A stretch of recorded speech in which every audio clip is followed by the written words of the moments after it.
Pela palavra do Santo Evangelho, sejam perdoados os nossos pecados. Quando uma pessoa, quando um ser humano coloca o dedo nas nossas feridas, elas com certeza, elas abrem mais, elas sangram mais, até porque é apenas um humano. Mas quando Deus, Ele coloca o seu dedo nas nossas feridas, é porque na verdade Ele gostaria que as nossas feridas se fechassem, se cicatrizassem. Por que eu estou dizendo essas palavras? Introduzindo a liturgia da palavra deste domingo, nós precisamos abrir o coração porque Deus, de alguma forma, Ele vai tocar nas nossas feridas. Essa liturgia de hoje não tem jeito de nós maquiarmos, não tem jeito de seguir um outro caminho que não seja a proposta de reflexão que o próprio Deus faz para nós. Por isso eu quis introduzir esse momento dizendo a vocês, a todos nós, que cada um de nós abra o coração para esse momento como se Deus estivesse tocando de fato a minha ferida. Porém, esse toque que Deus está fazendo não é para abrir essa ferida, mas é para cicatrizar essa ferida. Nos ajudar a refletir, a pensar exatamente sobre relacionamento matrimonial, relacionamento familiar. Eu vou me deter na primeira leitura e no Evangelho. A primeira leitura completa o Evangelho completa a primeira leitura. E aí eu começo a reflexão, se puder colocar para nos ajudar, tem alguns pontos da primeira leitura, bastante interessante, que em primeiro lugar, o livro do Gênesis fala da criação do homem e da mulher. E fala da criação do homem e da mulher dentro de um projeto divino, de um projeto de Deus. Então, primeira consciência que nós precisamos ter, homem e mulher, projeto de Deus, projeto querido e amado por Deus. E dentro desse projeto, a primeira coisa que aparece é a superação da solidão. Não sei se vocês perceberam, as primeiras palavras da primeira leitura, livro do Gênesis, começa assim: não é bom que o homem esteja só. Não é bom que o homem fique só. É preciso que haja para o ser humano o outro. E aí nós compreendemos o outro da seguinte forma: o outro, esposa ou marido, ou outro no relacionamento. Um bichinho, vocês sabem que pode nascer, ser deixado, crescer e ir até o final da sua vida tranquilamente. O ser humano não. O ser humano, ele é um ser de relação. O ser humano precisa do outro. No projeto de Deus, segundo o projeto de Deus, homem e mulher se completam. Homem e mulher se unem exatamente para superar a solidão. Esse tema ele é muito bonito e deve ser refletido também da seguinte forma: basta dormir na mesma cama, estar debaixo do mesmo teto para superar a solidão? É bem claro que não. Se eu não participar da vida do outro, das alegrias e das tristezas, se eu não compartilhar a vida em todos os sentidos, eu vou dormir na mesma cama, mas vou me sentir completamente na solidão. Então a proposta do livro do Gênesis, em primeiro lugar, homem e mulher se completam no relacionamento matrimonial, ou nós nos completamos na amizade sincera e desinteressada, quando de fato superamos a solidão, quando nos comprometemos uns com os outros.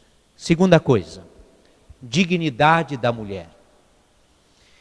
Veja que no livro do Gênesis, quando fala da criação dos animais, da criação da própria natureza, nada trouxe satisfação a Adão. Precisou buscar algo muito mais superior do que a criação, do que os animais e assim por diante.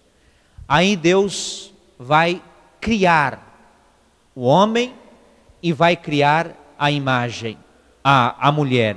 E no livro do Gênesis tem uma narrativa ali bonita, quando Adão fica admirado e vai dizer assim: agora sim, ossos dos meus ossos, carne da minha carne. A expressão hebraica é muito bonita, porque a tradução seria mais ou menos assim: da mesma natureza. Ou seja, a mulher tem a mesma natureza do homem. E aí eu quis colocar, como é importante refletir sobre a dignidade da mulher. Dignidade da mulher que foi assim desprezada ao longo de toda uma história humana, com resquícios até os dias de hoje. Com perdão a todos os maridos e homens, a todos nós, que muitas vezes imaginamos ou pensamos que a mulher é apenas um objeto. A mulher não é um objeto. A mulher é da mesma natureza e dignidade que a sua homem. Isso não sou eu que estou falando. É o projeto de Deus. São Paulo depois retoma na sua carta, falando desta mesma dignidade. A mulher não é objeto. E não é objeto em nenhum sentido. Não é objeto como escrava da sua casa, não é objeto como alguém que tem que fazer o que você não quer, seja na vida sexual, ou seja, em qualquer âmbito. Relacionamento matrimonial só vai dar certo se você respeitar a sua esposa como alguém que é da mesma natureza que a sua. E ao mesmo tempo que vem te completar, superando toda a solidão. Terceiro ponto da primeira leitura, muito bonito. Por que uma pessoa se casa? Por que uma pessoa resolve se casar? A leitura termina de uma forma muito bonita. Serão uma só carne. Ou seja, querem um projeto de vida comum. É por isso que alguém se casa. Mas não dá certo alguém que quer um projeto de vida comum, e aí ele se casa, ele não dá satisfação para a esposa não dá satisfação para o marido, ele pega o salário dele, ele gasta do jeito que ele quer, mas ele não pergunta para a esposa o que ele deve fazer. Isso não é projeto comum, isso é projeto pessoal. Aí ele se casa, ele acha que ele pode sair todo final de semana e ficar só com os amigos e largar a esposa. Isso não é projeto comum. A proposta do livro do Gênesis, quando fala do casamento, fala desses 3 pontos fundamentais: superação da solidão, dignidade da mulher e, ao mesmo tempo, aqueles que se casam precisam lutar para ter um projeto comum. Às vezes nem dá tempo aqui de falar tudo o que é preciso, mas eu dizia que essa liturgia coloca o dedo nas nossas feridas, mas é Deus que coloca esse dedo. E volto a repetir, Ele não coloca o dedo para abrir essa cicatriz, mas Ele coloca o dedo para nos ajudar a curar, a repensar, a mudar, a se converter. O Evangelho, qual que é a proposta de Jesus no Evangelho para nós? Primeiro, agora sim, não mais o casamento, mas o sacramento em si. O matrimônio dentro de um projeto divino, dentro de um projeto que Deus sonhou para a humanidade. Primeira coisa é quando os fariseus questionam Jesus dizendo assim: olha, Moisés autorizou despedir as mulheres e dar carta de dispensa. Como é que o senhor vê isso? Eles perguntam para Jesus. E aí o que Jesus vai dizer para eles? Foi por causa da dureza dos vossos corações que Moisés permitiu isto. E por que Jesus disse isso? Moisés, ele dava a carta de divórcio em algumas situações. Por quê? Porque as mulheres daquela época, que eram expulsas de casa, sem esta carta, elas poderiam ser apedrejadas porque acusada, ou poderia ser acusada de adultério. Então, na verdade, o que Jesus está dizendo? Fala assim, olha, é por causa da dureza dos vossos corações. Moisés, ele permitiu isto para ajudar as mulheres. Agora, o segundo ponto, Jesus responde da seguinte forma: na verdade, desde o começo, não foi assim. Na verdade, desde o começo, era preciso que se tomasse consciência de que o que Deus uniu, o homem não separe. Aqui vem o maior desafio. E vem o maior desafio porque nas nossas famílias tem pessoas separadas, aqui nessa comunidade paroquial tem pessoas separadas. Por isso que eu dizia, nenhum ser humano pode e deve colocar o dedo nas vossas feridas.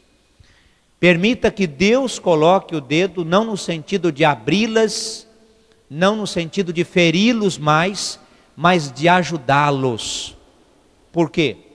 No terceiro ponto que vai aparecer aqui, os discípulos ficam perplexos diante da proposta de Jesus, que não é uma proposta de radicalidade, mas é uma proposta do projeto original de Deus, que foi descrito no livro do Gênesis.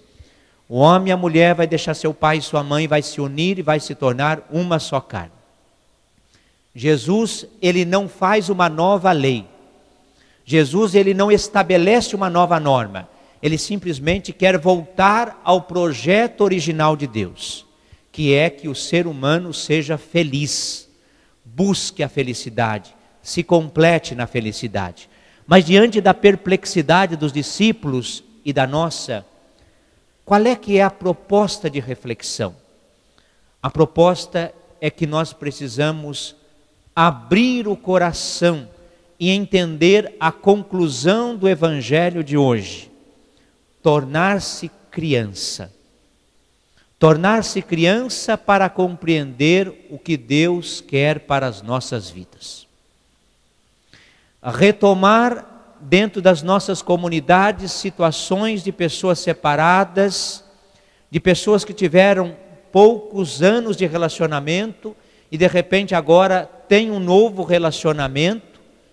E o que fazer, a não ser dizer para aquelas pessoas que elas devem continuar a sua caminhada de fé, buscar estar na presença de Deus e permitir que Deus continue agindo na vida deles. Não compete ninguém a julgar ninguém, nós não podemos fazer isso, não compete a gente simplesmente desprezar essas pessoas, nós não temos o direito e não podemos fazer isso. Mas também nós não podemos, aqui vai uma coisa muito importante, de simplesmente achar que tudo é normal, ou simplesmente achar que tudo pode, ou que cada um deve seguir o caminho que acha que deve seguir. Nós não podemos fazer isso. Nós devemos seguir o projeto original de Deus. E o projeto original de Deus para o casamento, para a família, está fundamentada no livro do Gênesis. Não importa como é que você está no seu relacionamento. Refaço aqui a minha proposta. Não importa se você está casado, se você está separado, ou se você está vivendo uma segunda união. Pense que a partir de hoje, você pode se esforçar por viver da melhor forma possível. Porque, gente, às vezes nós encontramos casais de segunda união que vivem um relacionamento fantástico, de doação, de entrega. E aí você pega um casal com 30 anos ou 40 anos casados na igreja, mas que vivem terrivelmente o relacionamento.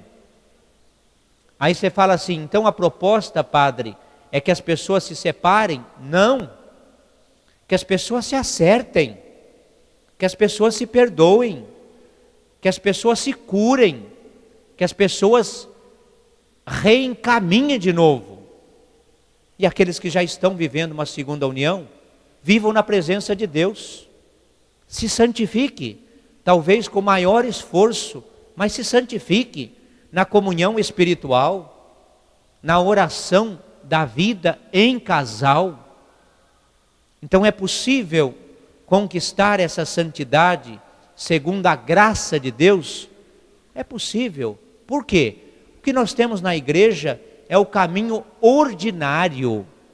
Ordinário. Os sacramentos é um caminho ordinário. A celebração da Eucaristia diária ou dominical é um caminho ordinário de salvação. Mas, gente, Deus é muito mais do que tudo isso.